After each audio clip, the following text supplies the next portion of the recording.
Okay.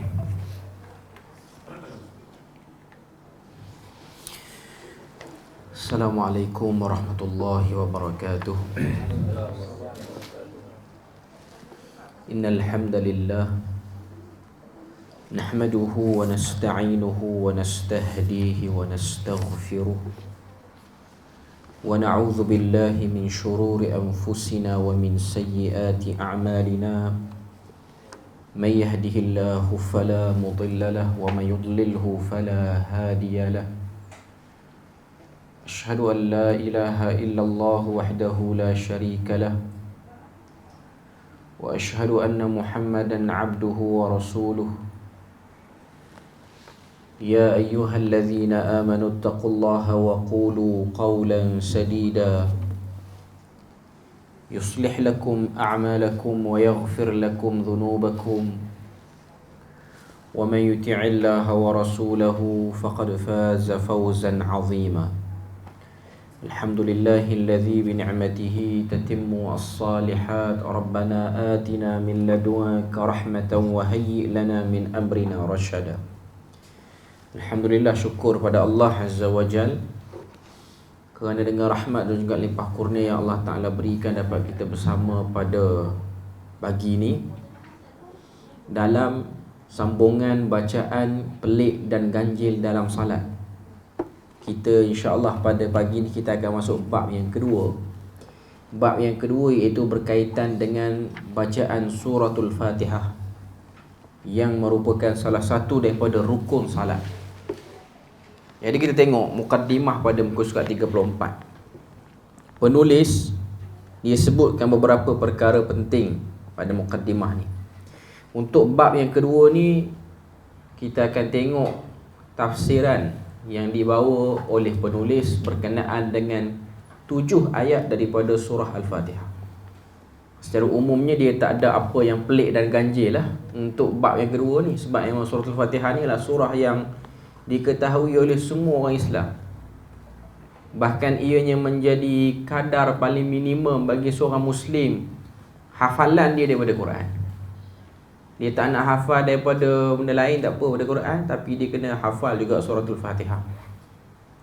Sebab setiap Muslim ni dia ada tuntutan untuk salat, dan Fatihah itu ialah bahagian daripada rukun salat. Okay. Jadi untuk bab yang kedua kita akan tengok penulis ni dia ambil poin-poin penting daripada kitab tafsir yang merata untuk memberi fokus dan faham ayat 1 sampai 7 surah Al-Fatihah tu. Okay, kita tengok mukaddimah apa yang dia sebut. Dia kata bacaan surah Al-Fatihah adalah salah satu rukun salat. Membacanya dengan penuh kefahaman adalah tanggungjawab kita sebagai Muslim. Maknanya kena faham. Itu memang benda yang makruf bagi seorang Muslim. Penulis memasukkan surah ini tidak bermaksud terdapat kalimah atau ayat yang pelik dan ganjil padanya. Dia tak pelik dan tak ganjil. Cuma bagi masyarakat Melayu kita ni, dia akan pelik dan ganjil bila mana imam tu baca dengan qiraat yang lain, baru jadi ganjil lah. Kalau takat baca Hafs an Asim tu okey lah. Kalau kita dengar bacaan lain, sebab dalam suratul Fatihah ni ada beberapa khilaf-khilaf yang tidak masyhur di kalangan orang Melayu bila mana dibacakan dengan wajah qiraat lain. Saya ingat dalam matan Syatibi ni, matan Syatibi ni adalah salah satu matan yang digunakan untuk ilmu qiraat oleh Imam Asy-Syatibi. Untuk membahas suratul Fatihah tu ada beberapa bab. Saya pun ingat-ingat lupa sebab benda ni belajar secara wajib waktu sekolah menengah dulu.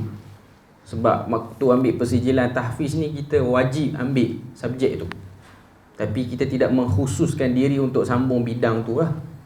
Tapi matan Syatibi ni kita akan belajar daripada satu kitab syarah matan Syatibi yang terkenal, iaitu Taqribul Ma'ani oleh satu orang tokoh daripada Mesir. Saya tak ingat nama dia apa. Okay.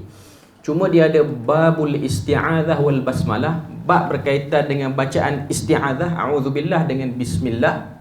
Lepas tu baru masuk khilaf dalam suratul Fatihah. Maknanya ada dua bab combine untuk bahaskan tentang suratul Fatihah keseluruhannya dari segi bacaan, iaitu qiraat 7, bukan qiraat asyarah, bukan qiraat 10. Okey. Cuma antara qiraat yang banyak ataupun digunakan oleh kebanyakan orang Islam, yang pertama ialah Hafs, yang kedua ialah Warsh. Ini banyak digunakan oleh orang Islam di wilayah-wilayah Afrika, membawa sampai kepada Morocco, di barat pun duk guna yang ni lah. Okay. Cuma kita Arab, Indonesia apa semua ni kita akan guna Hafs.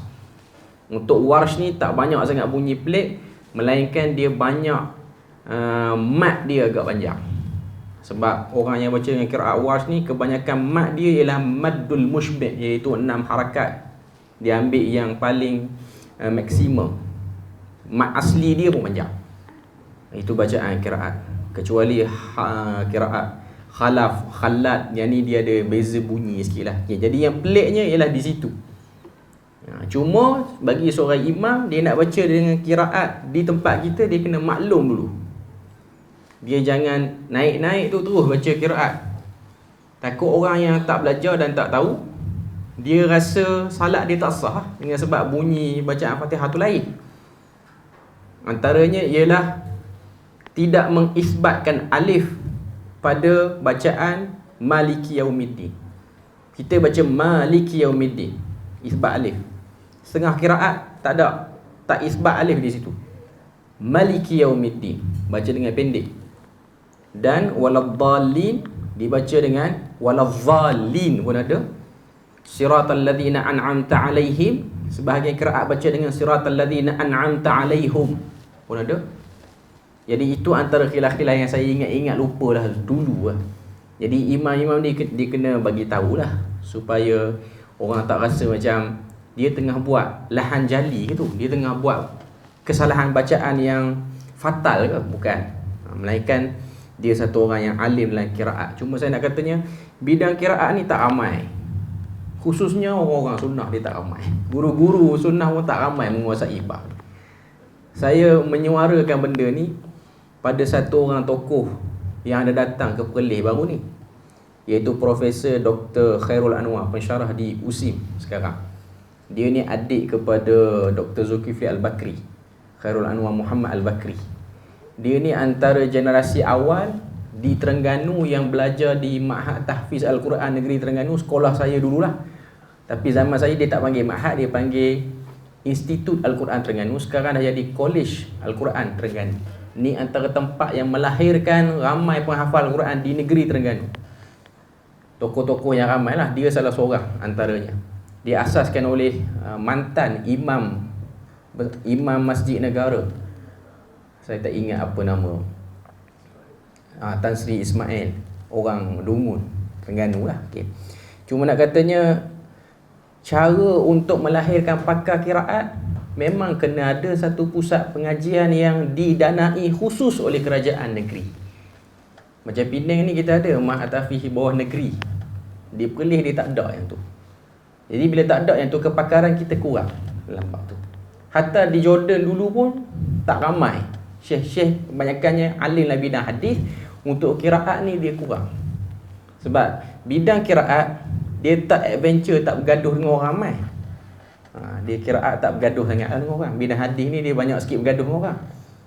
Qiraat ni dia macam dia lebih kepada khilaf. Lepas pada tu dia akan pergi kepada hukum-hukum tajwid. Tapi dianya menarik. Cuma Profesor Dr. Khairul Anwar ni dia cerita antara sebab tertubuhnya Kulliyatul Quran di Universiti Islam Madinah. Sebab dia daripada Universiti Islam Madinah. Sebelum pada tu Universiti Islam Madinah ni tak ada kuliah Quran. Tak ada kuliah Quran. Jadi pada waktu tu ada sebahagian, orang kata apa, para imam di Masjidil Haram, di Masjid Nabawi ni menyuarakan sedikit rasa kebimbangan. Sebab kita tak ada pelapis ni yang bidang qiraat ni.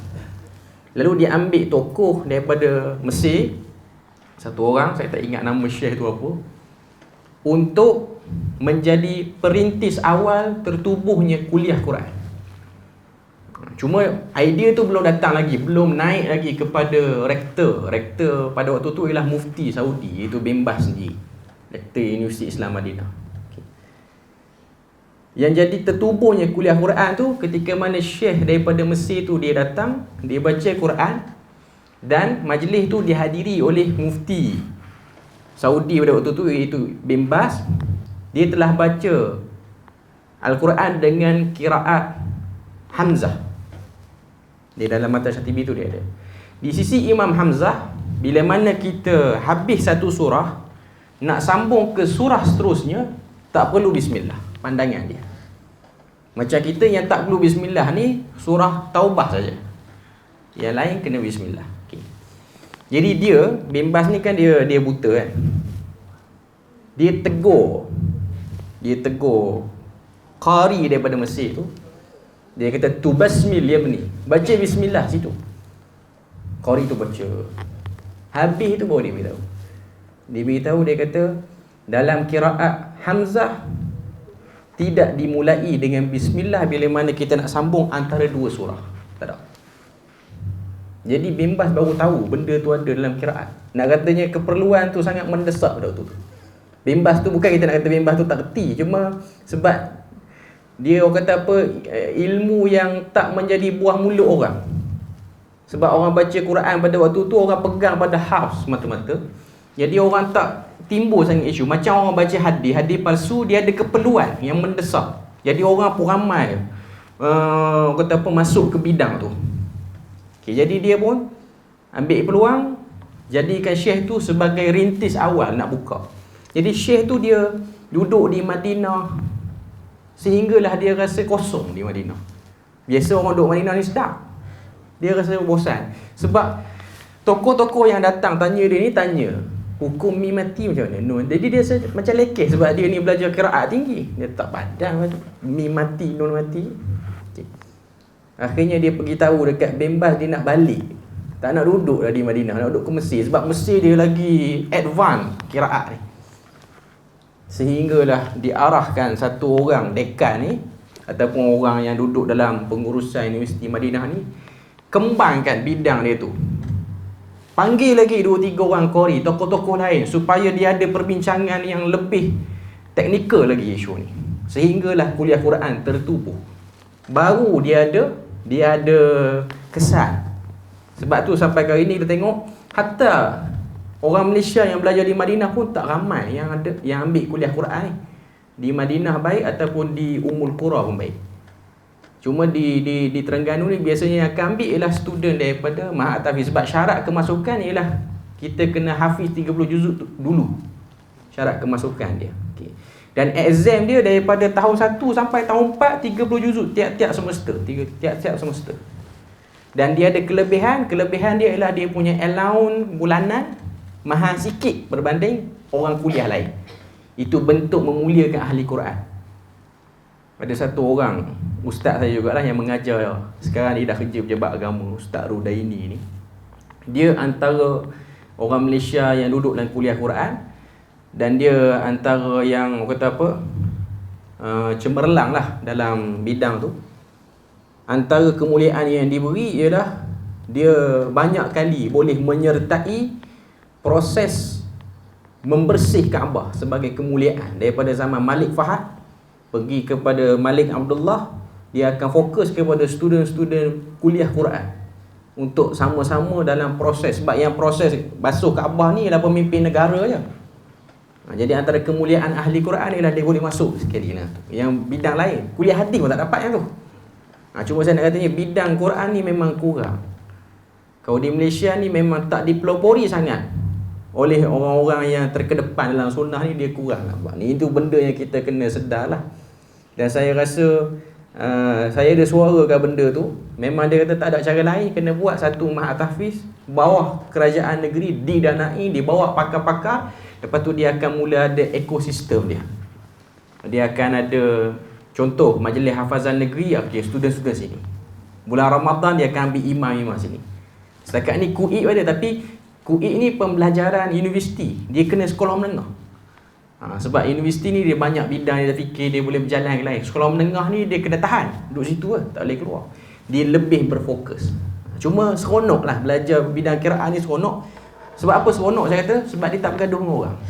Itu seronok dia. Bidang lain ni dia mudah orang maki sikit lah. Bidang kiraat ni orang tak maki sangat. Mungkin sebab tu kemuliaan Quran. Satu lagi, orang kita ni Quran ni kita tak banyak isu kita nak bergaduh pun. Tak ada isu sangat nak bergaduh. Okey. Jadi orang yang bidang kiraat, dia nak baca kiraat, dia kena maklum ke orang, ke jemaah. Saya nak baca kiraat ni. Salat kita sah. Kalau bunyi lain macam tu, dalam khilaf kiraat lagi. Itu. Kemudian kita tengok apa lagi yang dia sebut. Dia kata sini, oleh itu penulis mengajak pembaca bersama-sama memahami tafsir ringkas surah Al-Fatihah ni. Maknanya bab kedua ni dia akan fokus pada tafsir ringkas surah Al-Fatihah.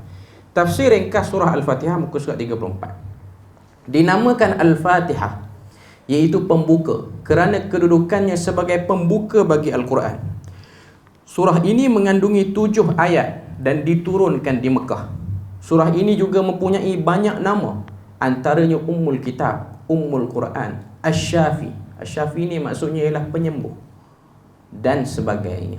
Sebab ada hadis satu orang sahabat, dia sembuhkan ketua kabilah yang duduk tengah padang pasir. Kita selalu dengar hadis ni dengan membaca suratul Fatihah. Dibacakan di air, lalu diletakkan pada tempat yang kena batuk ular tu. Akhirnya bisa ular tu sembuh dan macam tak pernah kena batuk. Jadi ada orang menggunakan hadis ni untuk memvalidkan, mengesahkan semua penggunaan ayat Quran pada apa-apa penyakit. Boleh ataupun tidak macam tu. Dia boleh kalau kita sezaman dengan Nabi, dia boleh. Sebab ada Nabi yang boleh sahkan. Zaman kita ni, kita ambil pada dalil umum saja. Mana-mana sakit boleh berubat dengan mana-mana ayat Al-Quran. Tapi percubaan untuk mengkhususkan ayat Al-Quran tertentu sebagai satu cara penyembuhan, dia kurang selamat. Saya tak kata salah. Sebab dalam isu perubatan ni, memang hakikatnya para ulama melihat pada testimoni untuk membenarkannya. Dalil satu hal, yang kedua testimoni. Sebab tu kita akan tengok Imam An-Nawawi, dia ringan dalam isu ni. Dia kata boleh guna dakwat pada za'faran, tulis atas piring putih, lepas tu tanggalkan dengan air, air itu buat minum. Nawawi benarkan, Imam Nawawi dia benarkan. Sebab melihat pada testimoni, dia tengok pada testimoni. Okay. Tapi dari segi saintifik, isu lain. Kalau ada kajian saintifik yang mengatakan tak boleh, kita kena pergi pada saintifik dulu. Sebab yang tu lebih jelas, lebih teliti dia punya kajian. Adapun yang lain-lain tu testimoni.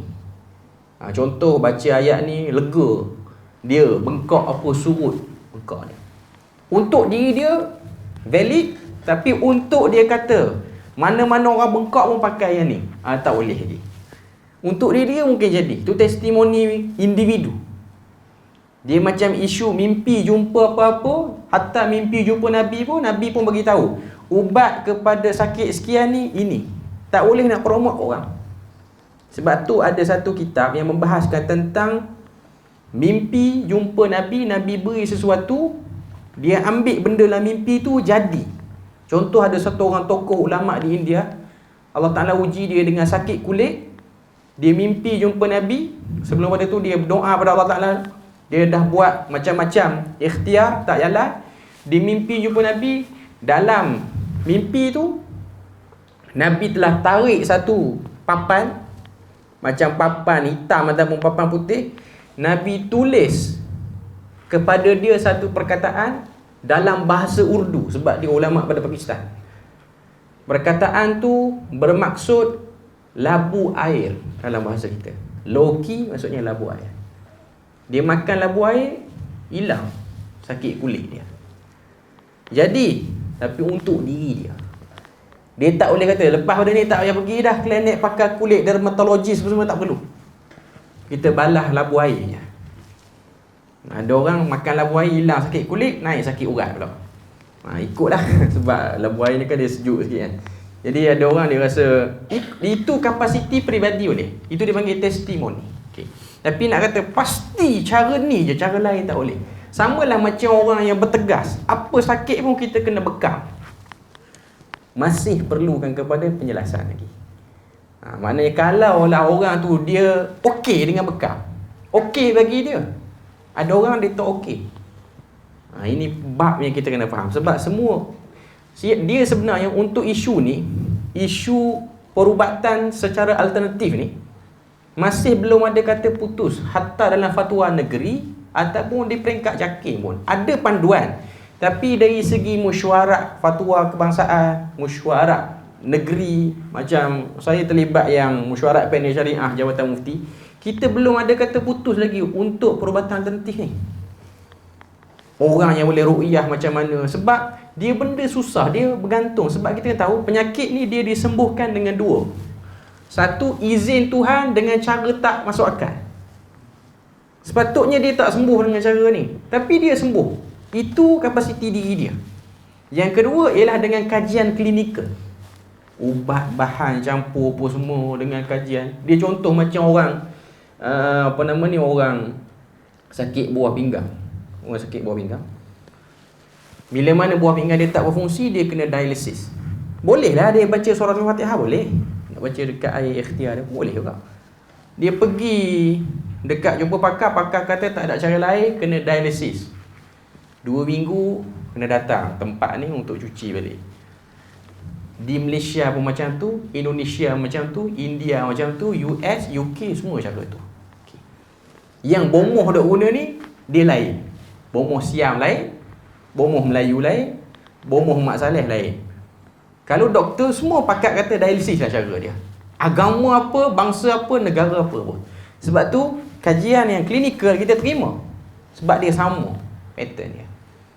Kalau jumpa bomoh Siam dia kata kita kena ambil minyak dagu sikit baru jadi. Bomoh Melayu kena ambil 5 perut baru jadi. Pergi bomoh Mak Saleh kena ada wine sikit baru jadi. Pergi dekat apa Cina, Singse. Singse kena ada babi-babi sikit baru jadi. Maknanya itu beza mengikut bangsa dia orang. Okay. Jadi dia tak sah, testimoni jadi. Jadi dalam isu ni susah. Sampai sekarang saya pun dengar penerangan, saya tak boleh nak terima dan tak boleh nak tolak 100% dah. Tak boleh nak kata juga orang yang berubat cara kampung ni mengarut 100%. Tak boleh kata berubat cara kampung ni pasti jadi 100%. Sebab dia bergantung testimoni. Yang sahabat duk buat tu testimoni tu. Maknanya dari segi umum ayat Quran boleh. Ibnul Qayyim sendiri waktu dia sakit perut, dia baca surah Al-Fatihah dengan minum air Zam-Zam. Dia kebah sakit tu atas kapasiti dia. Boleh try. Tapi kalau tak jadi, jangan rasa lekeh surah Fatihah ni. Yang para ulama bimbangnya yang tu lah. Bila mana tak jadi, dia mula start memperlekehkan ayat Quran tu. Baca ayat Quran tak jadi, bagi ayat siam sama sedah jadi terus. Kadang-kadang dia boleh mengganggu macam tu. Okay. Kita tengok lagi apa yang dia sebut sini. Surah ini mempunyai kedudukan yang istimewa dalam Al-Quran. Ia menjadi rukun bacaan dalam salat berdasarkan sabda Nabi yang bermaksud surah muka surat 35, la salata liman lam yaqra' bi Fatihatil Kitab. Tiada salat bagi orang yang tak membaca surah Al-Fatihah. Dia kena bacalah. Dia dah jadi rukun. Surah ini dan ayat akhir surah Al-Baqarah juga diiktiraf sebagai dua cahaya yang tidak pernah diberikan kepada mana-mana Nabi sebelum Nabi Muhammad. Ia juga diiktiraf sebagai surah yang paling agung dalam Al-Quran. Ini berdasarkan hadis yang bawah tu yang diriwayatkan oleh Imam Bukhari. Saya tak bacalah hadis tu sebab kita dah clear apa yang nak disampaikan. Dua surah, dua bahagian daripada Quran, suratul Fatihah dengan dua ayat akhir daripada suratul Baqarah. Ianya dua cahaya yang diberikan oleh Allah Ta'ala kepada Nabi Muhammad, tak diberikan kepada Nabi-Nabi yang lain. Penutup dia, muka surat 36. Dalam bab ini, saya lengkapkan tafsir bagi setiap ayat dalam suratul Fatihah yang ringkas namun lengkap dengan kefahaman yang jelas. Maknanya dia tak spesifikkan kita akan guna tafsir apa untuk bab 2 ni, tak. Tapi dia ambil mana-mana tafsir dan dia rumuskan terus. Okay. Ayat pertama, lafaz basmalah, iaitu Bismillahirrahmanirrahim. Terjemahannya, dengan menyebut nama Allah yang Maha Pemurah lagi Maha Penyayang. Para ulama bersepakat bahawa suratul Fatihah mengandungi 7 ayat. Hujah ini berdasarkan surah Al-Hijr ayat 87, iaitu Allah Ta'ala menyebut walaqad atainaka sab'an minal mathani wal Qur'anal azim. Dan sesungguhnya kami telah berikan kepada kamu wahai Muhammad 7 ayat yang diulang-ulang. Sab'ul mathani itu maksudnya 7 ayat yang diulang-ulang dengan maksud suratul Fatihah. Suratul Fatihah. Para ulama bersepakat mengatakan bahawa 7 ayat yang diulang-ulang ini bermaksud suratul Fatihah. Namun begitu, ini yang penting untuk isu ini. Namun begitu, lafaz basmalah masih diperselisihkan oleh para ulama sama ada ia salah satu daripada suratul Fatihah ataupun tidak. Salah satu ayat daripada suratul Fatihah ataupun tidak. Okey. Yang mana kita tahu ianya khilaf yang masyhur. Khilaf yang masyhur. Daripada mazhab yang 4, 3 mazhab menerima Bismillahirrahmanirrahim ayat pertama suratul Fatihah. Satu mazhab je tak terima, iaitu mazhab Malik. Maliki lah. Sebab tu orang yang bermazhab Maliki dia tak baca terus Bismillah. Bukan sir, tak baca terus. Dia tak baca Bismillah dan habis baca surah Fatihah dia tak amin kuat kalau salat jahar. Sebab tu kalau kita pergi salat dengan orang-orang mazhab Maliki macam tu lah. Mazhab Maliki ni kalau belah negara Arab, di UAE ada sebahagian, walaupun kebanyakan negara Arab Teluk ni mereka follow mazhab Hanbali, Saudi, Qatar. Tapi di UAE ni dia ada geng-geng yang follow mazhab Maliki. Sebab tu kita akan tengok orang Arab UAE ni yang jenis sembahyang tak bersedekap, tangan jatuh melimbar ke bawah tu mazhab Maliki. Sebab itu pandangan Maliki ialah istirsal. Yang kedua ialah orang-orang Morocco, Maghribi. Morocco macam tu. Maknanya habis waladdallin, amin kapasiti peribadi saja. Tak bunyi langsung. Tak ada bunyi suara apa. Okey, itu pandangan di sisi Malikiyah. Okey. Jadi Malikiyah juga melihat ayat pertama suratul Fatihah ialah alhamdulillahirabbil alamin, bismillah bukan. Itu di sisi kalangan fuqaha mazahibul arba'ah. Para fuqaha untuk mazhab yang 4. Untuk satu bidang dalam Quran dia panggil ilmu fawasil. Fawasil ni ialah ilmu membilang ayat Al-Quran ada berapa. Kita tahu Quran yang dicetak sekarang oleh Kementerian Dalam Negeri menggunakan khilaf pandangan yang dipegang daripada ulama fawasil daripada Basrah, yang memegang 6326 bilangan ayat Al-Quran. Dia ada khilaf lah, ada 6236, 6326. Tapi yang 6666 tu tak ada. Yang tu tak ada. Okay. Dia ada 12 kelompok ulama. Madani awal, Madani thani, Makki awal, Makki thani. Dulu waktu sekolah menengah saya dah ambil perjalanan tahfiz ni, kita belajar matan ilmu fawasil ni. Saya ingat satu rangkap je. Wal kufi ma'maki ya'uddu basmalah siwahuma ula alaihim uddalah. Maksud dia apa?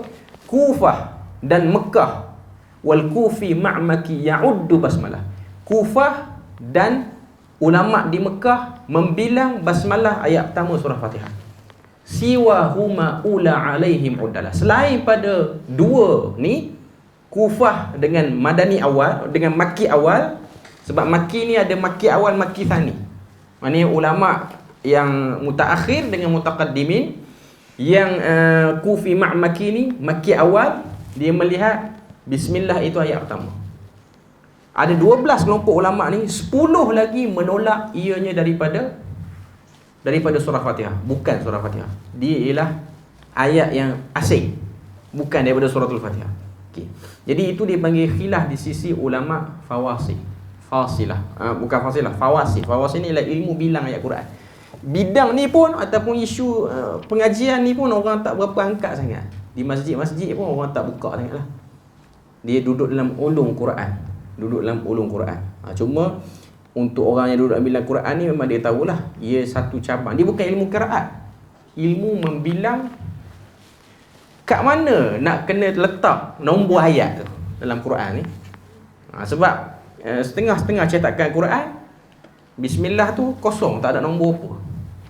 Contohnya Quran yang dipegang oleh Warsh, qiraat Warsh di Morocco ni, dia akan potong pada siratal ladzina an'amta alaihim ayat yang ke-6 situ. Ghairil maghdubi alaihim waladdallin ayat yang ke-7. Bismillah tak ada nombor. Sebab itu khilaf yang dipegang oleh mereka. Maknanya isu ni ialah isu khilaf yang mu'tabar. Muka surat 38, kalau kita tengok, menurut hadis Rasulullah SAW daripada Abu Hurairah, kullu kalamin aw amrin dhi balin la yuftahu bi dzikrillahi azza wa jalla fa huwa abtar. Sini dia nak sebut dari segi afdaliyah, keutamaan bismillah tu. Bismillah ni secara umumnya ada hadis yang menyokong tentang mengucapkan kalimah itu, iaitu hadis yang terkenal dengan banyak bentuk lafaz dan banyak bentuk matanya. Kullu amrin zibalin, kadang-kadang dia datang dalam bentuk macam tu matan dia, ataupun kullu kalamin au amrin zibalin, maksudnya setiap urusan perkataan yang ada nilai tidak dibuka dengan mengingati Allah, ianya akan terpotong berkatnya. Abtar, sebahagian riwayat kata aqta, sebahagian riwayat kata ajzam, macam-macam riwayat lah. Okay. Cuma saya nak sebutnya ialah sokongan dalil yang kata kita nak buat apa kena sebut bismillah ni, mari pada dalil tu. Maknanya apa-apa saja kita buat dalam kehidupan kita ni, kita mulai dengan bismillah. Paling-paling basic bismillah, paling cantik bismillahirrahmanirrahim. Apa saja urusan, nak tulis ke, nak cakap ke, kita mulai dengan macam tu.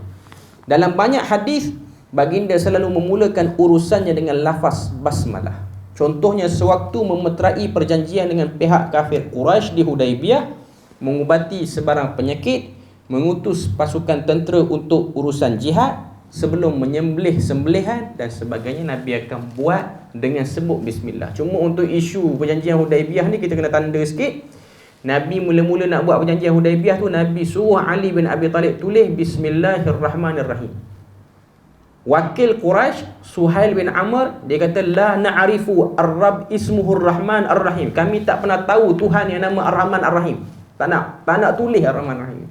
Nak tulis bismillah cukup, ataupun bismikallah, tu saja.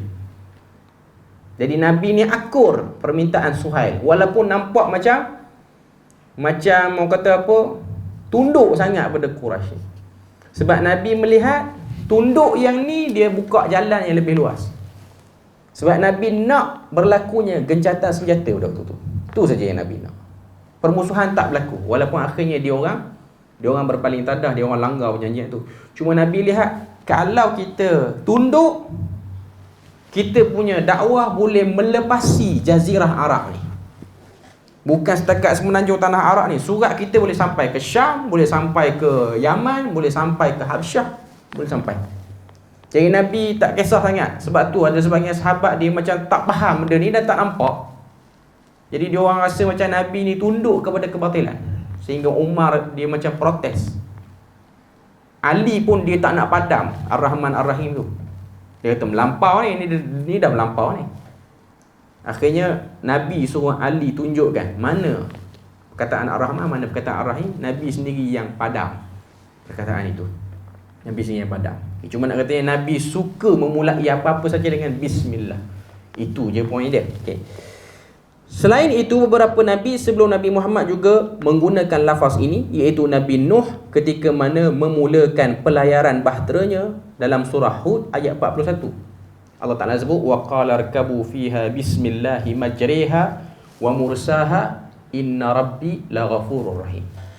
Dalam qiraat Warsh yang kita duk baca di Malaysia ni, itulah satu tempat dalam Quran yang dibaca dengan imalah. Imalah ni baris atas pun, baris bawah pun tak, baris depan pun tak. Dia duduk antara dua. Sepatutnya bacaannya dan ejaannya ialah Bismillahimajriha, bagi bawah. Tapi dia baca dengan imalah majriha. Ini imalah. Ni bukan lorak Perak, tapi dia imalah. Okay. Sebab ada orang, ni cerita. Ada orang Perak ni dia salat, orang botol ke apa cakap macam tu. Okay. Dia salat, imam tu baca qiraat Warsh. Warsh ni kan banyak imalah. Dia dengar wadduhi wal, oh dia kata orang kita rupanya. Dia ingat orang tu baca dengan khilaf lorak Perak tak pun. Ini qiraat dipanggil imalah.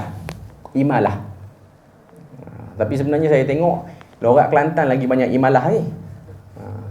Terengganu dia straight, dia G semua, Kelantan datang dia imalah semua yang Terengganu. Sebab tu kita makan, Terengganu kata makan. Dia orang makan. Makan tu imalah tu. Itu imalah. Cuma nak katanya Warsh, kita Hafs ni satu tempat je. Bismillahi majriha. Memang kena baca macam tu. Cuma nak katanya Nabi Nuh ni waktu dia nak layarkan kapal dia tu, nak suruh kapal dia bergerak, sebut bismillah juga, poin dia. Sebut bismillah. Selain daripada tu, satu tempat lagi dalam Al-Quran ialah surat Nabi Sulaiman kepada kerajaan Sabah yang menulis innahu min Sulaiman wa innahu bismillahirrahmanirrahim. Itu juga petunjuk kepada kita, lafaz tu tak asing untuk Nabi terdahulu sebelum Nabi Muhammad. Digunakan. Okay. Jadi bismillahirrahmanirrahim maksudnya dengan nama Allah yang Maha Pemurah. Ar-Rahman diterjemahkan dengan pemurah. Pemurah dengan makna Tuhan tu akan bagi semua nikmat kepada semua hamba-Nya, tak kira agama apa, bangsa apa pun. Islam bagi, kafir pun bagi. Tapi Ar-Rahim ianya khusus kepada hamba yang beriman. Itu beza. Cuma ada sebahagian tafsir dia menterjemahkan Ar-Rahman tu lagi spesifik. Cuma saya tak ingat hujah dia apa. Dia kata Ar-Rahman tu bermaksud penyayangnya Tuhan dengan memberikan ujian kepada hamba-Nya pada benda yang hamba dia tak suka. Yang ni lain sikit. Kalau kita baca kitab-kitab kuning, kitab-kitab lama dulu, dia akan terjemah dengan nama Allah yang Maha Pemurah akan hamba-Nya dalam negeri dunia dan penyayang akan hamba-Nya dalam negeri akhirat. Maknanya hamba-Nya umum, tak kira kafir, tak kira muslim, dalam negeri dunia, dan penyayang terhadap hamba-Nya yang mukmin di negeri akhirat. Itu terjemahan bagi Ar-Rahim. Okay. Cuma nak katanya ada satu tafsir ni, saya tak ingat apa nama tafsir tu. Cumanya dia terjemah, dia kata Ar-Rahman ni Tuhan sayang kita, dia akan test kita dengan benda yang kita tak suka. Sebab apa? Sebab nak suruh kita ni ingat ke dia. Antara bentuk rahmat Tuhan ni, dia bagi satu benda yang kita tak suka berlaku dalam hidup, insiden yang kita tak suka, tujuannya untuk kita telah sekali berkeluh kesah pada dia. Mungkin mula-mula kena tu kita tak teringat lagi ke dia, tapi dia akan bagi lagi, padatkan lagi ujian tu, sehingga kita sendiri dah tersandar kat dinding, tak boleh nak tolong, minta tolong siapa dah. Dia sebut, Tuhan tolonglah aku. Okey, itu Ar-Rahman bagi Tuhan. Itu maksud bagi Ar-Rahman. Itu pandangan dia lah. Pandangan dia. Cuma nak katanya make sense juga lah benda tu. Sebab Tuhan ni pengasihnya dia akan jadikan lintasan-lintasan untuk kita ni akui dia Tuhan. Itu pun bahagian daripada Ar-Rahman. Okay, jadi kalau kita terima pandangan kata suratul Fatihah ayat pertama dia Bismillahirrahmanirrahim, maka itulah terjemahan dia. Kalau kita tak terima, kita kira bacaan inilah bacaan yang memberi berkat. Kalau khilaf yang kata tak ambil ayat pertama tu ialah Bismillahirrahmanirrahim. Okay. Cuma dalam buku ni dia ambil sebagai pandangan ayat pertama ialah Bismillahirrahmanirrahim. Ayat kedua hingga ayat yang ke-4. Okay. Pujian kepada Allah dan sifat Allah. Alhamdulillahirabbil alamin, Ar-Rahmanir-Rahim, Maliki Yaumiddin. Maliki Yaumiddin. Okey. Kita tengok. Dalam terjemahan dia akan sebut segala puji bagi Allah Tuhan sekalian alam. Ar-Rahmanir-Rahim, yang Maha Pemurah lagi Maha Penyayang. Maliki Yaumiddin, yang menguasai hari kiamat. Okey. Cara terbaik untuk memuji Allah dengan menggunakan lafaz Alhamdulillah. Memang sebaik-baik cara puji Tuhan ialah dengan sebut Alhamdulillah. Lafaz ini juga adalah ucapan para malaikat di Arash dalam surah Az-Zumar ayat 75, dan juga ucapan ahli syurga dalam surah Yunus ayat ke-10. Kita boleh tengok dua tempat tu nak tunjuk pada kita bahawasanya kebiasaan malaikat dan ahli syurga dia akan sebut Alhamdulillahi Rabbil Alamin. Okay. Ar-Rahmanir-Rahim. Ar-Rahman bermaksud Allah Maha Pemurah pada semua makhluk tanpa mengira jenis, agama dan sebagainya. Manakala Ar-Rahim mempunyai maksud yang lebih khusus, iaitu sifat Allah yang Maha mengasihani akan hamba-Nya mukmin. Ini dia terjemah umum je. Dia bagi tafsiran umum. Okay. Sebahagian para ulama dia sebut suratul Fatihah Bismillahirrahmanirrahim dengan nama Allah yang Maha Pemurah lagi Maha mengasihani, itu fokus kepada pemurah dan kasihannya dia untuk dunia. Sebab apa? Ayat pertama Bismillahirrahmanirrahim, ayat yang kedua Alhamdulillahirabbil alamin. Al-alamin tu dunia. Ar-Rahmanir-Rahim, ayat ketiga, ulang sekali lagi, ialah pemurah dan penyayangnya di akhirat. Sebab apa? Ayat keempat sebut Yaumiddin, hari akhirat.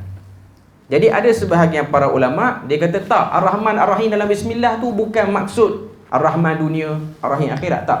Memang ayat tu nak cerita tentang pemurah penyayangnya Tuhan di dunia. Sebab hubung kait dengan ayat yang kedua, Tuhan cerita tentang segala puji bagi Allah Ta'ala, Tuhan sekalian alam. Alam ni dunia, bukan akhirat. Alam ni lah cerita tentang apa yang kita duduk. Al-alamin dengan makna segala benda. Kita alam, pokok pun alam, haiwan pun alam, segala benda alam. Alam dengan makna umum. Dalam bahasa Arab dia kata al-alam maksudnya ialah umum. Segala benda yang bernyawa, yang menerima kebinasaan dipanggil alam. Yang ada tempoh binasa dia, mana yang akan mati, akan rosak, akan hilang, itu sebut alam. Ar-Rahman Ar-Rahim yang diulang kali kedua ialah pengkhususan kepada akhirat. Sebab ayat yang keempat sebut tentang raja pada hari akhirat, iaitu Allah Azza wa Jalla. Itu pandanganlah, khilaf yang berbeza-beza dalam menafsirkan ayat ni. Tapi poin yang paling besar ayat 1 sampai ayat 4 ni ialah kita kena puji Tuhan. Malah macam mana pun kita kena akui dialah zat yang berhak untuk dapat pujian. Tak ada zat lain, tak ada pihak lain yang berhak dapat pujian. Berhala pun tak laku pujian, tak sepatutnya dapat pujian. Manusia lagi tak sepatutnya dapat pujian. Segala-galanya tak sepatutnya dapat pujian melainkan zat yang tertinggi, Allah Ta'ala. Sama ada setuju tak setuju. Orang kafir tak setuju pun dia kena akui satu masa nanti. Hari ni dia tak setuju, nanti akhirat dia kena setuju. Dia dipaksa untuk bersetuju. Okey. Seterusnya, poin ketiga, kekuasaan mutlak pada hari kiamat hanya milik Allah. Perkataan Maliki Yaumiddin membuktikan hanya Allah satu-satunya raja yang berkuasa mutlak untuk memasukkan seseorang itu ke dalam syurga atau neraka. Maknanya ayat yang keempat ni kadang-kadang memberi maksud takhwif ukhrawi. Takhwif ni maksudnya ancaman, jaga. Tak nak akui Allah Ta'ala raja di dunia, nanti akhirat kamu akan tengok betapa rajanya dia. Ini templak pada orang kafir. Sebab surah Fatihah ni ialah surah yang kelima diturunkan pada Nabi selepas daripada beberapa surah yang lain. Maknanya dia antara surah yang awal lah. Surah pertama ialah surah Al-Alaq tu lah. Iqra' bismi rabbikal ladzi khalaq, Al-Muddathir, Al-Muzammil, lepas tu An-Najm, yang kelima Al-Fatihah. Ini dia punya susunan penurunan dia. Okay. Jadi surah ni waktu turun pada Nabi, dia templak pada orang kafir, perli orang kafir. Dan yang kedua ialah tabsyir ukhrawi, pemberi semangat, berita gembira pada orang yang ikut Nabi. Tak apa, hari ni Quraisy raja kita, esok Allah Ta'ala raja kita. Dia tak akan menyebelahi dah kepada keturunan dia sendiri, kelompok dia sendiri. Sebab Quraisy, dia akan angkat Quraisy. Musyrikin akan angkat musyrikin. Allah Ta'ala dia bukan macam tu. Dia melihat kepada ketakwaan, ketaatan, kepatuhan satu orang hamba pada dia, keakuan yang ada pada diri Allah Ta'ala, iaitu Allah Ta'ala Maha Berkuasa, kehinaan yang ada pada diri hamba. Itu penilaian Tuhan. Okay. Jadi ayat-ayat ni, waktu Nabi dan para sahabat baca ni, ianya ialah ayat-ayat penguat dan pembasmi kesyirikan dalam diri satu orang Muslim. Sebab tu kita duk ulang selalu dalam salat ni, sebenarnya kita sedang renew balik tauhid kita pada Tuhan. Bukanlah makna katanya kita ni bergelumang dengan syirik, tapi kita tak perasan kadang-kadang kita bercakap tu dia boleh menjerumuskan kita pada syirik. Kita bercakap dengan kawan-kawan, kadang-kadang ada rasa hebat pada diri sendiri, kadang-kadang ada rasa hebat pada keturunan. Benda-benda ni taklah sampai masuk neraka kafir. Tak, kita tak kata macam tu. Cuma kita kadang-kadang sabkul lisan, telajak lidah duk cakap. Kita tak ada niat pun, ataupun mungkin sebahagian terlintas juga niat. Tapi waktu kita pergi untuk salat zuhur, kita akui balik, aku hamba, aku ni hamba, aku ni hamba. Macam mana mulia, macam mana hina pun, aku ni hamba, semua manusia sama. Jadi orang Islam paling basic, setiap hari dia ada waktu-waktu untuk dia sedar diri. Kecuali orang tak salat, dia tak sedar diri lah. Okay. Yang salat dia sedar diri dia. Cuma Syaratnya waktu dia baca, dia tahu apa yang dia baca. Sebab nanti kalau kita tengok ada orang dia mengelamun apa semua, dia tak tahu apa dia baca. Nanti tuan-tuan tengok main tarawih nanti ada orang mengelamun. Nanti tuan-tuan tengok, saya selalu imam tarawih ni, surah Baqarah ni dia ada ad-dali. Kan walad-dali kan amin Pak kita. Saya pernah jadi imam, dia pelik. Sampai dekat satu juzuk 2 lam minad-dallin, seorang amin belakang. Bukan Fatihah pun. Dia mengelamun belakang. Saya kadang-kadang main tarawih ni kita ada niat nak baca satu muka surat, tapi duk fikir ramai ada jemaah yang duk atas kursi, saya bagi setengah muka surat. Tapi kita yang ada experience hafal Quran ni, kita rasa syok lah boleh baca banyak lagi. Okay, tapi kita ingat orang, kita tak baca banyak lah. Okay.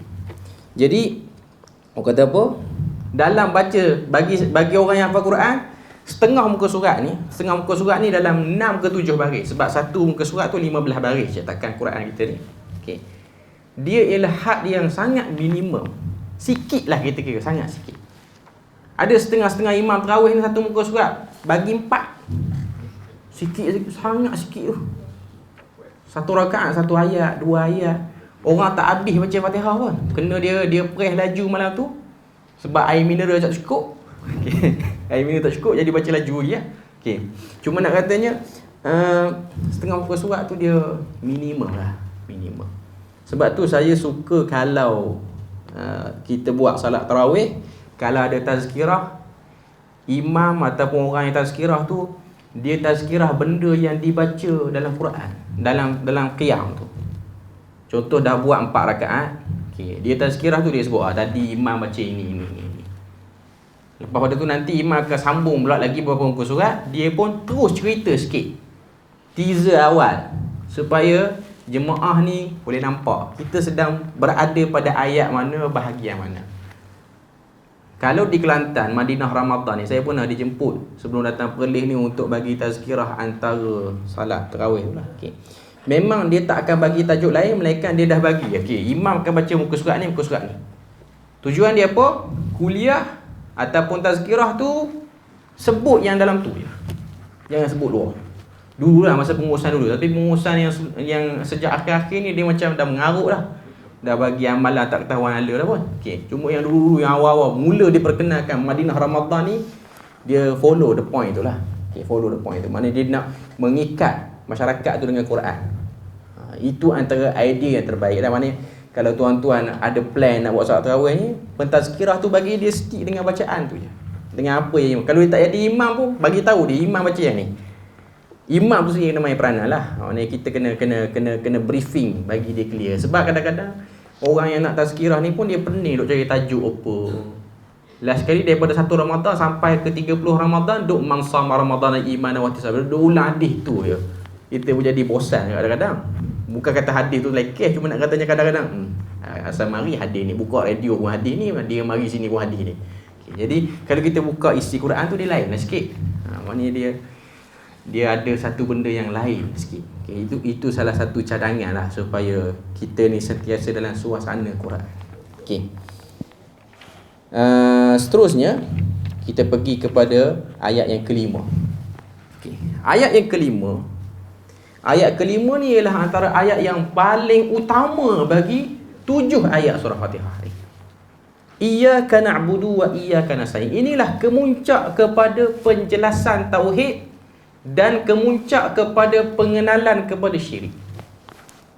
Maknanya nak tahu mana level tauhid paling tinggi dan mana gelincirnya satu orang daripada tauhid sehingga dia pergi syirik pada isu ni. Iyyaka na'budu. Hanya kepada engkau kami sembah. Wa iyyaka nasta'in, dan hanya kepada engkau kami mohon pertolongan. Sebab tu para ulama sebut dia ada 2 cabang tauhid pada ayat ni, iaitu tauhid fil ibadah mai pada perkataan na'budu, dan tauhid fil isti'anah mai pada perkataan nasta'in. Tauhid fil ibadah ni ialah tauhid dalam mengesakan Tuhan. Kita nak buat ibadah apa? Kita nak sedekah, kita nak zakat, kita nak umrah, kita nak haji, kita nak salat, kita nak baca Quran. Semuanya mesti kena nak dapatkan pahala dan redha Allah Ta'ala. Tak boleh kita terfikir divert ke arah lain. Itu sudah ada cabang-cabang kesyirikan sikit. Dia taklah kata syirik macam orang sembah berhala. Cuma kita kena tahu, hati manusia ni dia bermain-main. Godaan syaitan akan bermain pada benda-benda macam ni. Okay. Yang kedua ialah nasta'in, minta tolong. Yang ni semua manusia ada masalah. Maknanya kita ni dirundung macam-macam masalah. Waktu nak minta tolong tu, kita nak minta tolong dengan siapa? Okay. Nak minta tolong pada Allah Ta'ala tu lah, ini kemuncak kepadanya. Kemuncak kepadanya. Maknanya kita hari-hari ni doa sah selalu kita punya tauhid ni, supaya kita tidak kata apa, terkesan dengan syirik. Tak terkesan kita. Sebab kita duk solat selalu. Jadi kalau kita duk ulang benda ni selalu dan kita faham, kita tahu bahawasanya bahayanya kesyirikan dan bahagianya bersama dengan tauhid tu. Okay. Kita tengok dalam syarah dia kata apa. Lafaz permohonan dalam ayat ini datang secara jamak, iaitu dalam bentuk ramai. Na'budu, nasta'in. Bukan secara mufrad, individu, a'budu ataupun asta'in. Sebagai bentuk pengiktirafan kepada kelemahan makhluk.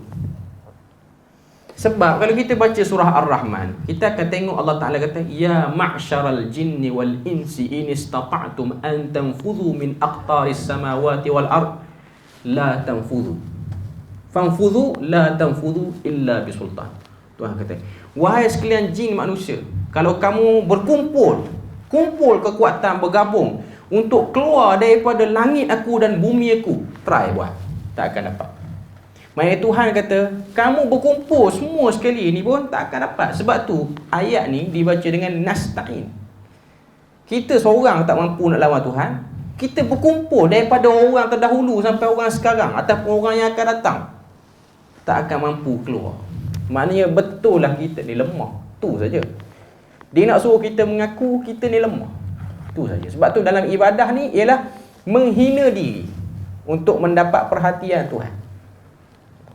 Sebab perkataan ibadah tu memang bermaksud tunduk, rendah, hina diri, tazallul, menghina diri. Maksudnya pada perkataan zil yang bermaksud hina. Hina diri. Okay. Kemudian apa lagi yang dia sebut ni? Seolah-olah tanpa bantuan saudara Islam yang lain, manusia sama sekali tidak layak disebabkan dosa, segala kekurangan dan kelemahan untuk berhadapan dan memohon kepada Allah. Ayat ini juga mengandungi intisari tauhid yang tertinggi, iaitu hanya Allah satu-satunya zat yang wajib disembah dan dijadikan tempat memohon pertolongan. Okey, clear ayat 5 tu. Ayat 5 tu clear. Dan para ulama sebut sikit tambahan untuk memahami Iyyaka na'budu ni, dia dua patah je. Iyyaka satu, na'budu yang kedua. Kita bagi dua bahagian ayat ni. Iyyaka na'budu satu bahagian, wa iyyaka nasta'in bahagian yang kedua. Iyyaka na'budu, dua patah kataan ni. Huraian yang lengkap ialah huraian yang ada dalam surah Az-Zumar. Seluruh surah Az-Zumar tu menghuraikan Iyyaka na'budu. Seluruhnya surah Az-Zumar, surah yang ke-39. Wa iyyaka nasta'in. Wa iyyaka nasta'in dihuraikan daripada surah Ghafir sampai Ahqaf. Surah 40 sampai 47. Sebab manusia dalam hidup ni, dalam bab minta tolong, dia mudah tergelincir. Sebab tu kalau kita baca surah Fussilat, Allah Ta'ala nak jawab satu kesamaran yang berlaku dalam kalangan musyrikin Mekah. Dia orang selalu perli Nabi Muhammad. Dia orang kata, apa salah sembah berhala, sedangkan sembah berhala tak merugikan apa-apa pun. Meniaga elok, kahwin dapat anak, hidup pun tak jadi susah, tak jadi miskin, elok. Turun ayat dalam surah Fussilat. Banyak ayat lah. Maknanya surah Fussilat tu keseluruhannya nak cerita dapat belum tentu betul. Dapat belum tentu betul. Natijah yang sama bukanlah nak sebut proses tu diredai. Sebab tu saya selalu bagi analogi mudah. Duit curi dengan duit dapat pada gaji kerja, bawa pergi kedai, dua-dua tuan kedai terima. Kita beritahu, ni duit ni saya curi. Curi hang pasal. Yang penting duit ni laku. Kita beritahu, tak, ni duit gaji. Duit gaji RM50, RM50. Duit curi RM50, RM50 juga. Dia tak akan jadi. Duit curi kalau tulis 50, laku 10 je. Duit gaji tulis 50, laku 100, tak jadi. Cuma nak katanya nilai sama, dapat sama, boleh beli semua benda dengan nilai 50, semua boleh beli. Tapi proses tak salah. Kita tak boleh kata mencuri ni boleh. Sebab apa? Guna duit pada mencuri tu laku juga beli barang. Itulah evidence ataupun hujah yang digunakan oleh orang kafir. Apa salah sembah berhala? Sembah dapat. Tauhid Allah Ta'ala untuk dapatkan pertolongan, sembah berhala untuk dapat pertolongan. Dua-dua dapat pertolongan. Tak salah. Okay. Itu evidence orang yang degil. Orang yang degil. Okay. Jadi surah Fussilat ni dia cerita, pergi jumpa bomoh siam pun sembuh, baca ruqyah pakai ayat Quran pun sembuh. Dua-dua sembuh. Bahkan yang bomoh siam tu lagi segar, tak pakai tongkat dah jalan. Okay. Yang pakai ruqyah ni slow sikit, kena pakai tongkat lagi. Tiba-tiba kata, bomoh siam okey, minyak dagu tak ada masalah, 3 mayat pun kita berani ambil kan. Sebab semua sembuh. Tak, sembuh bukan nilaian dia, menjadi bukan nilaian dia. Itu benda yang kita kena tahu dan kita kena sedar. Sebab manusia ni dia tergelincir di situ. Dia tergelincir di situ. Macam zaman kita ni lah. Bila mana orang kata trading ni tak patuh syar'i, tiba-tiba dia berkata, ada ustaz-ustaz duk terlibat dalam trading ni. Nilaian dia ustaz join boleh buat, ustaz tak join tak boleh buat. Sebab dia ada satu sekuen pemikiran seperti itu, turutan pemikiran seperti itu. Itu salah. Sebab tu saya kata tauhid dalam isti'anah ni dan syirik dalam isti'anah ni dia berlaku sampai sekarang pun. Sampai sekarang berlaku. Sampai sekarang. Sebab tu Quran 400 ayat lebih, daripada Ghafir sampai Ahqaf tu 400 ayat lebih. Nak clear isu ni, supaya kita ni tahu dalam kehidupan kat mana kita mudah untuk dirosakkan tauhid kita. Okey. Kita pergi pada bahagian yang terakhir, ayat yang ke-6 dan ke-7. Kita pergi bab 2. Bab 2 ni dia tak banyak. Nanti lepas pada raya kita buka bab ketiga terus. Doa petunjuk dan jalan pilihan. Ihdinas siratal mustaqim, siratal ladzina an'amta 'alaihim ghairil maghdubi 'alaihim waladdallin. Tunjukilah kami jalan yang lurus, iaitu jalan orang yang engkau beri nikmat. Tunjuki kami jalan lurus, itu doa. Ya Allah, minta tunjuk kami jalan yang lurus. Jalan mana? Alladzina an'amta 'alaihim. Jalan orang yang engkau beri nikmat ke atas mereka. Siapa dia?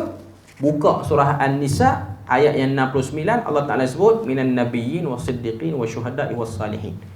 Itulah yang dipohon oleh Nabi dekat-dekat Nabi nak wafat. Selain daripada Nabi sebut Allahumma fir rafiqil a'la. Itu ada, kita boleh tengok pada buku surat 42. Ada sebut tentang benda ni. Okay. Dan minta jauh daripada dua jalan, iaitu jalan orang yang dimurkai dan jalan orang yang sesat. Siapa yang dimurkai? Yang dimurkai itu ialah ahli kitab. Al-Maghdub itu merujuk kepada Yahudi, khususnya ahli kitab. Ahli akademik yang tidak jujur pada ilmu yang dia ada. Dia ada kitab, tapi dia seleweng semua isi kitab. Dia tahu yang betul yang ni, yang salah yang ni, tapi sebab ada kepentingan, dia loba dengan dunia, tipu. Makin banyak kita dapat bahagian dunia, tipu je lah, walaupun tahu yang sebenarnya salah tipu tu. Itu dia panggil Al-Maghdub. Orang yang buat macam ni, Tuhan murka sebab dia dah tahu benda salah. Dia beza orang yang buat, dia tak tahu benda tu salah. Ini ada peluang lagi keampunan. Okay. Kemudian waladdallin, iaitu orang yang sesat. Orang sesat ni dia tak boleh beza mana betul mana salah. Sebab tu dia dipanggil dengan sesat, sebab dia memandang apa yang dia sedang amalkan tu betul. Al-Maghdub, dia tahu benda ni salah, tapi dia buat juga. Ad-dallin, dia tak tahu benda tu salah, bahkan lebih dahsyat, dia kata benda tu betul juga. Jadi dua-dua jalan ni, dua-dua jalan yang minta dijauhkan daripada kita terjatuh padanya. Yang paling hina ialah jalan orang yang dimurkai Tuhan lah, sebab tahu dah jalan tu salah, pergi juga. Kalau dia tersesat tu, kalau dia masih lagi ada peluang untuk dia disedarkan, dia mungkin akan dapat keampunan Tuhan. Okey. Clear untuk tu saya tak nak baca dia punya huraian dia tu, sebab huraian dia tu pun dah kita sebut dah tadi. Muka surat 44, lafaz amin. Lafaz amin. Hadis yang diriwayatkan oleh Imam Bukhari muka surat 44 tu ialah hadis tentang idza ammanal imam. Bila mana imam menyebut amin, fa aminu, maka kita jemaah pun sebut bagi sama serentak dengan imam. Sebab kita akan dapat fadilat kalaulah kita serentak dengan para malaikat, kita akan dapat keampunan dosa. Cuma hadis ni di sisi Imam Malik dalam kitab Muwatta ialah hadis yang lemah bagi dia, sebab ada masalah. Dia dapat daripada sanad yang lain. Dia macam hadis puasa 6 hari bulan Syawal, pun lemah di sisi mazhab Maliki dan Imam Malik sendiri. Sebab tu orang mazhab Maliki dia tak ada puasa 6. Kita banyak rumah terbuka jadi Maliki lah kita. Tak tanya sebab apa, tak sebab puasa 6. Oh, saya Maliki isu ni. Pada hari malam puasa. Okay. Tapi tiba-tiba jadi Maliki, convert Maliki. Tapi sebenarnya sedekap juga. Okay. Cuma nak katanya di sisi mazhab Maliki dia tak ada puasa 6. Walaupun dia ada mazhab dalam, ada ulama dalam mazhab Maliki sendiri yang tak terima pandangan Imam Malik tu. Maknanya dia cuba clarify balik hadis tu sebenarnya tak seperti mana yang didakwa oleh Imam Malik, tapi itu pandangan dari segi sudut ilmiah je lah. Okay. Kita tengok sikit muka surat 45 beberapa hukum berkaitan dengan Al-Fatihah sebagai rukun sembahyang. Mazhab jumhur, majoriti Imam Syafi'i, Hambali dan Maliki mewajibkan bacaan Fatihah bagi setiap rakaat berdasarkan hadis. Setiap rakaat kena baca surah Fatihah. Cuma mazhab Hanafi, imam je baca. Makmum ditanggung bacaannya oleh imam. Mazhab Maliki, makmum ditanggung bacaan oleh imam bila mana salat jahar. Contoh, salat maghrib, salat subuh dengan salat isyak, yang imam baca kuat tu di sisi Maliki, makmum tak payah baca. Tapi yang rakaat imam diam, contoh maghrib rakaat ketiga, isyak rakaat ketiga dan keempat, makmum kena baca juga. Syafi'i, kuat ke pelan ke, semua kena baca. Syafi'i. Hambali, solat pelan ke, solat kuat ke, yang namanya salat jemaah, imam tanggung semua. Yang paling ringannya Hanafiyah. Nak melilau pun jadi Hanafiyah. Nak melilau lebih-lebih Hanafiyah. Maknanya memang kita dah sab kepada imam. Hambali dia follow Syafi'i juga pada isu ni. Dia mengikuti pandangan Syafi'i, maknanya membaca sebab dia melihat kepada zahir nas, la salata liman lam yaqra' bi Fatihatil Kitab. Okay. Kemudian apa lagi yang dia sebut? Tak ada apa dah kot. Muka surat 46 pun saya dah sebut dah tadi. Dia hanya lebih kepada isu khilaf di kalangan mazhab Maliki dan juga mazhab Hanafi dengan mazhab-mazhab yang lain. Mana nak baca ataupun tak nak baca. Yang pastinya terserah pada tuan-tuan dan puan-puan lah. Yang rajih kalau kita tengok, memang pandangan Imam Syafi'i hakikatnya. Rajih yang tu, yang kuat. Sebab zahir hadis ni macam tu. Zahir hadis macam tu. Sebab mazhab Hanafi, memang Imam Hanafi juga mengakui itu ialah pandangan dari segi akal dia, ijtihad dia. Dia kata kita dah lantik dah dia ketua kita, dia aung habis. Kita dah suruh dia hantar surat pergi pejabat, kenapa nak turun sampai satu dewan? Seorang dah hari naik. Okay. Jadi dia punya pandangan macam tu. Sebab waktu dia berhujah dengan kelompok Athari ni, kelompok-kelompok yang mazhab Sufyan Ats-Tsauri yang sezaman dengan imam, yang masih lagi ada pengikutnya pada zaman Imam Abu Hanifah ni, geng-geng Sufyan Ats-Tsauri apa semua ni, dia datang jumpa geng-geng daripada yang lagi awal. Dia kata, apa pandangan kata salat imam je baca, jemaah semua bacaan jemaah makmum dia ditanggung oleh imam. Lalu Imam Abu Hanifah pun tanya, lalu apa hujah kamu yang mengatakan bahawasanya bacaan imam tu, bacaan makmum tu kena baca individu juga, kena baca juga. Lalu ramai suara, banyak suara. Dia macam hingak lah jadi. Orang main nak berhujah dengan dia. Dia kata seorang cukup lah. Nanti tu lah. Lepas tu seorang pun datang, yang paling alim lah kalangan ramai nak berdebat tu. Dia kata ini hujah dia. Okay. Lepas tu apa hujah kamu? Hujah aku tadi. Hujah aku. Kan hingak tu kalau ramai-ramai. Dia kata, lantik seorang je. Dia kata, hujah aku tadi tu. Kan kalau ramai-ramai aku pun tak payah dengar. Jadi lantik seorang cukup. Dia memang akal sikit lah. Memang Imam Abu Hanifah dia memang akli sikit. Sebab tu orang tanya pada dia, wahai Imam, aku terlupa kat mana aku tanam harta aku. Zaman dulu tak ada bank. Jadi orang tanam harta ni dalam tanah. Tanam harta dalam tanah, dia tak ingat. Imam Abu Hanifah kata solat ingat lah. Dia macam kita, kunci kereta duduk kat mana, solat, dandar solat, angkat 2 rakaat, ingat aku kat mana, jatuh kat mana. Dia kata sebab syaitan ni dia akan suruh kita divert, jangan ingat solat, suruh ingat harta. Jadi solat lah, kalau hilang barang solat dia. Tu pandangan dia. Tapi dia jawab tu dalam keadaan senda lah. Dia taklah kata kalau siapa-siapa yang hilang barang, solatlah dia. Bukan macam tu. Maksudnya dia nak sebut tentang kata apa, ingatlah barang tu dan janganlah jadikan solat tu sebagai satu kaedah untuk mengingati barang. Cuma dia nak katanya kalau kamu rasa terdesak sangat, solat lah. Solat tu nak suruh ingat Tuhan, bukan ingat barang. Cuma dia nak kata antara kesan lalai dalam solat ni mengingatkan kita barang yang hilang. Tapi itu petanda solat kita tak betul lah tu. Solat kita tak fokus. Jadi kita berpada situ je untuk pagi ni. InsyaAllah kita akan sambung pada kali yang akan datang. Bab yang ketiga terus. Bab yang ketiga muka surat 50.